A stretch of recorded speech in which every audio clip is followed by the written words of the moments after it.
case you don't know, my name's Davie Torrence. I started working in the shipyards in 1953 in Battle of Curls.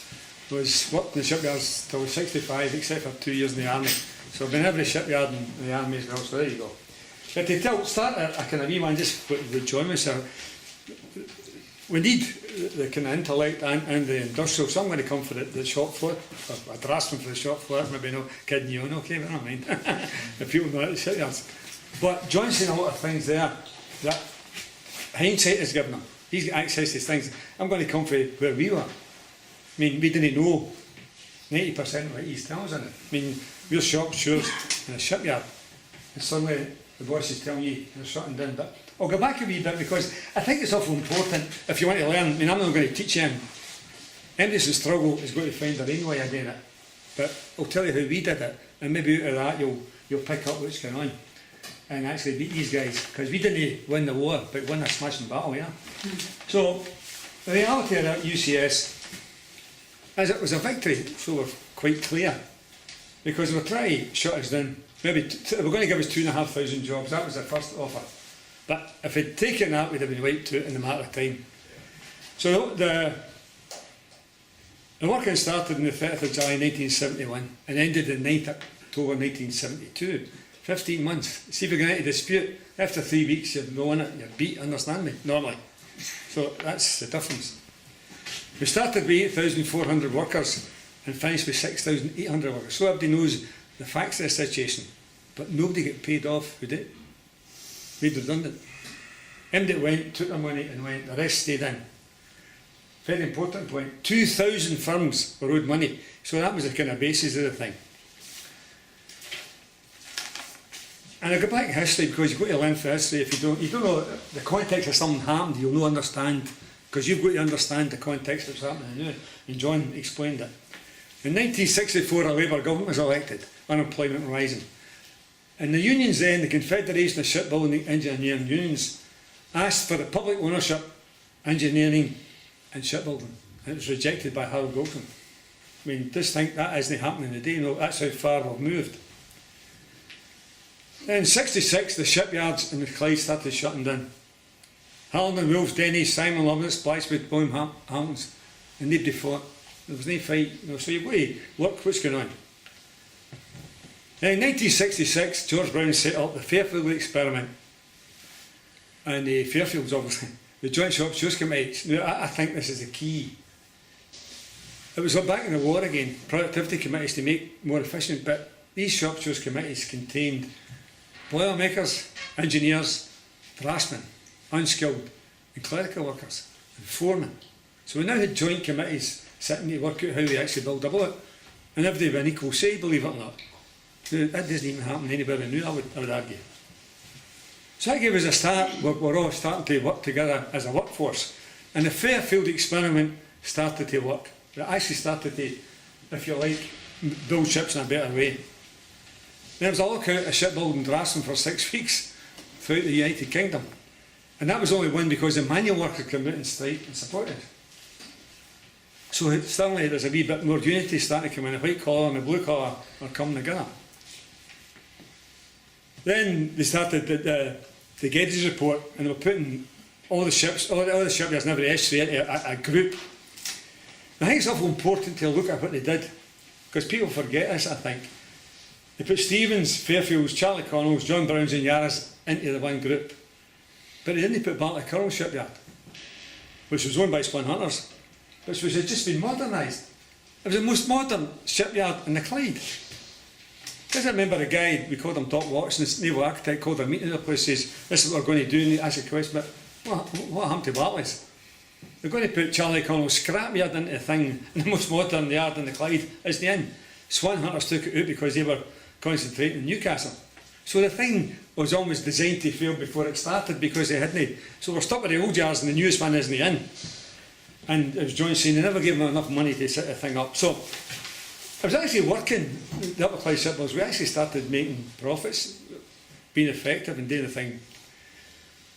But then the Tories got elected. And what actually happened just before we get caught up, Rolls-Royce went into liquidation. And the Tories had to nationalism. A wee back in February 1971.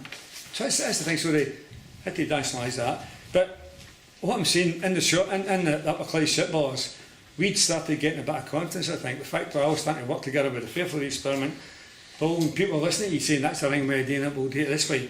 But Fairfield experiment, very important, I missed the most important part. In the Fairfield experiment, they guaranteed us employment. You didn't get paid off when you launched the ship. So suddenly we had a reason for trying to be more efficient because nobody's going to get paid off. Not a good old days you wave for the boat get launched. The guy standing next to me was a bellmate. He says, "What are you waving for? That's my job." Just launched in the river there, you know. I went, "No, I thought about that, you know." But the Fairfield experiment, so that was it. We suddenly had security of employment, as good as you could get in Clyde. But that was a very key thing, you know. And the Upper Clyde ship I was working wasn't a spontaneous uprising in that sense because we knew it was starting to happen. You get this, shopsures, and I would argue at that time the shopsures in the Clyde were the most experienced in Britain. We were part of the liaison committee for defence of unions. We were all over the place. That started fading away, but we were part of it. The guys could take the gaffer on industrially. When working started, we had to figure out how to take them on politically, and that's the difference. You need it industrial and the political. You can't do it alone. You've got to understand that. But the key to the whole thing, I think, was because we happened to move very quickly with a good organisation. We knew it would happen. We started the levy about 14 days before the actual thing started. So we're up and rising with money. Every department of shopsures funds anyway. We started getting the money in. We'd made the decision that whatever happened, we'd work in. Because the argument was, go and strike, that's the normal situation. Outside, they padlock the gates and you're not getting paid. Sit in, you're inside the gates, but you don't get paid. Work in, you get paid except for the guys who are getting paid off, and we can pay them. And as John said, a very interesting political thing. There was about 36 million quid owed to subcontractors, so there was 36 million pound inside that yard owed to people. So it was interesting that all these small business people that we built ships. It was interesting the liquidator that we built ships because he would pay his creditors. And it was your interest because we were getting paid as about that. So it was one of what we call an unholy political alliance. At what? Because it was a common purpose then, which made important, because that was the thing to work. But the key, I think, was that the old liaison committee for the defence of unions, because on the 21st of June, we called a meeting at 800 shopsures turned up at the Roseville Cinema, and we got to support 800 shopsures from all over that they would support us. That's before it happened, remember. And then there was a big, then we met, so I'm just trying to remember the detail. On the 25th of June, 150,000 people stopped, and 50,000 marched. And that's the key to any struggle. You very seldom win a struggle on your own. You've got to get the support of everybody. And we managed at that particular time to get all the local councils, even the Tory one in Glasgow at that particular time, churches, everybody, shopkeepers, all moving to help us. And the biggest demonstration was 18th August, with 200,000 people stopped and 80,000 marched. Then we had the long drawn out effort of trying to keep it moving with the guys working. And I'll tell you a story. I was a draftsman, and when the working started, I was in Saint-Tropez in France on holiday with my mate and my wife, and so I see Brigitte Bardot and all that sort of stuff, you know. And we heard it in the wireless that the guys in Clydebank and taking over, you know. It was staggered holidays in days, you know. So Jimmy Clocker was wanting to come home. It takes about 4 days to drive, didn't it? He was wanting to come home. So he says, no, the wife said, you're not going home. So we looked about, there's a Communist Party rally in Nice. So we went to the Communist Party rally in Nice and managed to get an interview with the guy who was the General Secretary. Then he left us on to some of his sidekicks. But we spent 5 years getting interrogated for the Communist Party before they believed what we were saying, because they couldn't understand with the pidgin French and the working, what is that, and taking over. But a couple of months later we got a load of money for the CGT in Marseille, so that wee thing worked. But anyway, we come back up and we found out the boys in Clydebank had taken over, so I asked Jimmy Early to come up here, called a meeting of the draftsmen, you know. He says, what's the story, how's it going to work? And he explained it all, vote, bingo, we're all here. He said, but you'll need to get in and tell your boss. Oh. So I went to the chief draftsman, and in days we still called the chief draftsman Mister, you know. And he didn't sit down unless he said, no, I sit. So he said, it was quite funny. And says to him, right, do you understand, Mr. Royce, the shopsures are now taking over the yard. And we run the business. He says, aye. I says, do you accept that? He says, aye.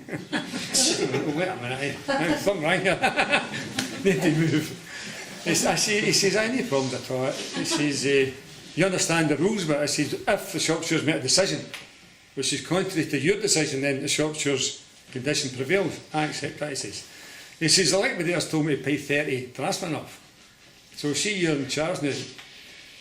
Half of your committees go, you better pay your team off. I says, no, but I can't pay myself off, I'm a chairman. I can't pay the other guy, he says SNP, I'll pay the two communist guys off. So even they're working, but they started back 15 months later, so I'm just saying the confidence of the thing, how you actually do the business. So, how you learn for that at the moment, I'm not sure, but I think I could go on forever explaining all these wee things. The only major problem, no catch 22 major in there, no. It was when they give us the solution of Connells and Govan, and they say Marathon is on its own. Marathon were Clydebank were negotiating with Marathon to take over, and it was taking long. The government weren't giving them money. So the argument was, let Clydebank go and negotiate with Marathon, and we'll just carry on and it's all over. So we had a couple of mass meetings, argued it all out, and the boys voted. They had the position that everybody sticks together and it's all one, no flat 4 years or nothing. Now, friend, that was October, it took nearly another year, think about it, to actually get that there. But we end up winning. But we story, no the end of my debate, I'm going on a wee bit about the Boilermakers, and I'm not anti-Boilermaker, just the leadership of the Boilermaker Society. We're negotiating wages at the end of the thing, we're sorting it out. And in Fairfields we negotiated all the skilled men get the same money. Whereas none of the yards, the Boilermakers get more than anybody else. So the Boilermakers, the company puts forward its wage proposal, and we're going, that's not too bad, we'll go for that maybe. And the Boilermakers goes, well, no, I want tuppence an hour, some whatever it is in these days, more than everybody else. The company's back says, we can't afford that, Mr. Murray. He says, well, can you take tuppence an hour after the rest of them? We've just fought a 15-month political industrial campaign, and this guy didn't understand what the game's about. So Ellie told him to go and understand. So that's kind of history, but we've got to move on, I think, you know. Later on, give them a due, the Labour Party nationalised the shipbuilding industry. Because we didn't live happily ever after, wasn't it? One of the kind of stories. It was a war of attrition from then onwards. Because every yard and every restaurant shut down, except Govan and Yarras and the Vosper at Southampton and Vickers at Barrow. That's what it's like with the shipbuilding industry. So we won an important battle, we won the jobs in the Clyde, but eventually the Tories learned lessons, I think, and took us on. I mean, even the Orangemen couldn't save Harland Wolf in Belfast, you know, it's not just shows you your political allies, you know what I mean? So you've got to keep fighting. I mean, see if you don't fight, you'll not win, but see if you fight, you've got a chance of winning. And the argument's always the same, see if you don't hang together, you're going to hang it separately. So you've got to figure out a way of how you do that, how you pull everything in together. And I can't teach you a lesson, but I was Thomas earlier, I'm still in Unite, I went to United Regional Council to explain what was going on, you know. And they didn't understand, in a hospital, I think everybody should be in the one committee. The doctors, the cleaners, I mean, that's what we did. But if you go back to the shipyards at the moment, these committees have started to disintegrate a wee bit, you know, we're manual worker, staff, mistake. You've got to come together. Now, I can't teach you how to fight, and I'm just saying, you can maybe learn lessons, maybe I've not explained what happened. But we won a major victory. And we kept the yards open, there's still 4,000 workers there. We've trained 800 apprentices since BA Systems took over. I don't know how many apprentices have trained since we left in 1972. That's, see if everybody got a job in our society, you ain't get nothing. Economic freedom, understand me? That's what you need. And without a job you've had, the right to work is such a key. It's the right to work, I mean the slaves had the right to work, it's the right to work with dignity and good conditions and control over your thing. And John mentioned the shipyards were one of the most dangerous places to work, and the Health and Safety at Work Act was a key to bringing it all together. I'm going to rabbit on you, so I'm going to shut up and let you ask questions. Thank you very much, Mr. Scott.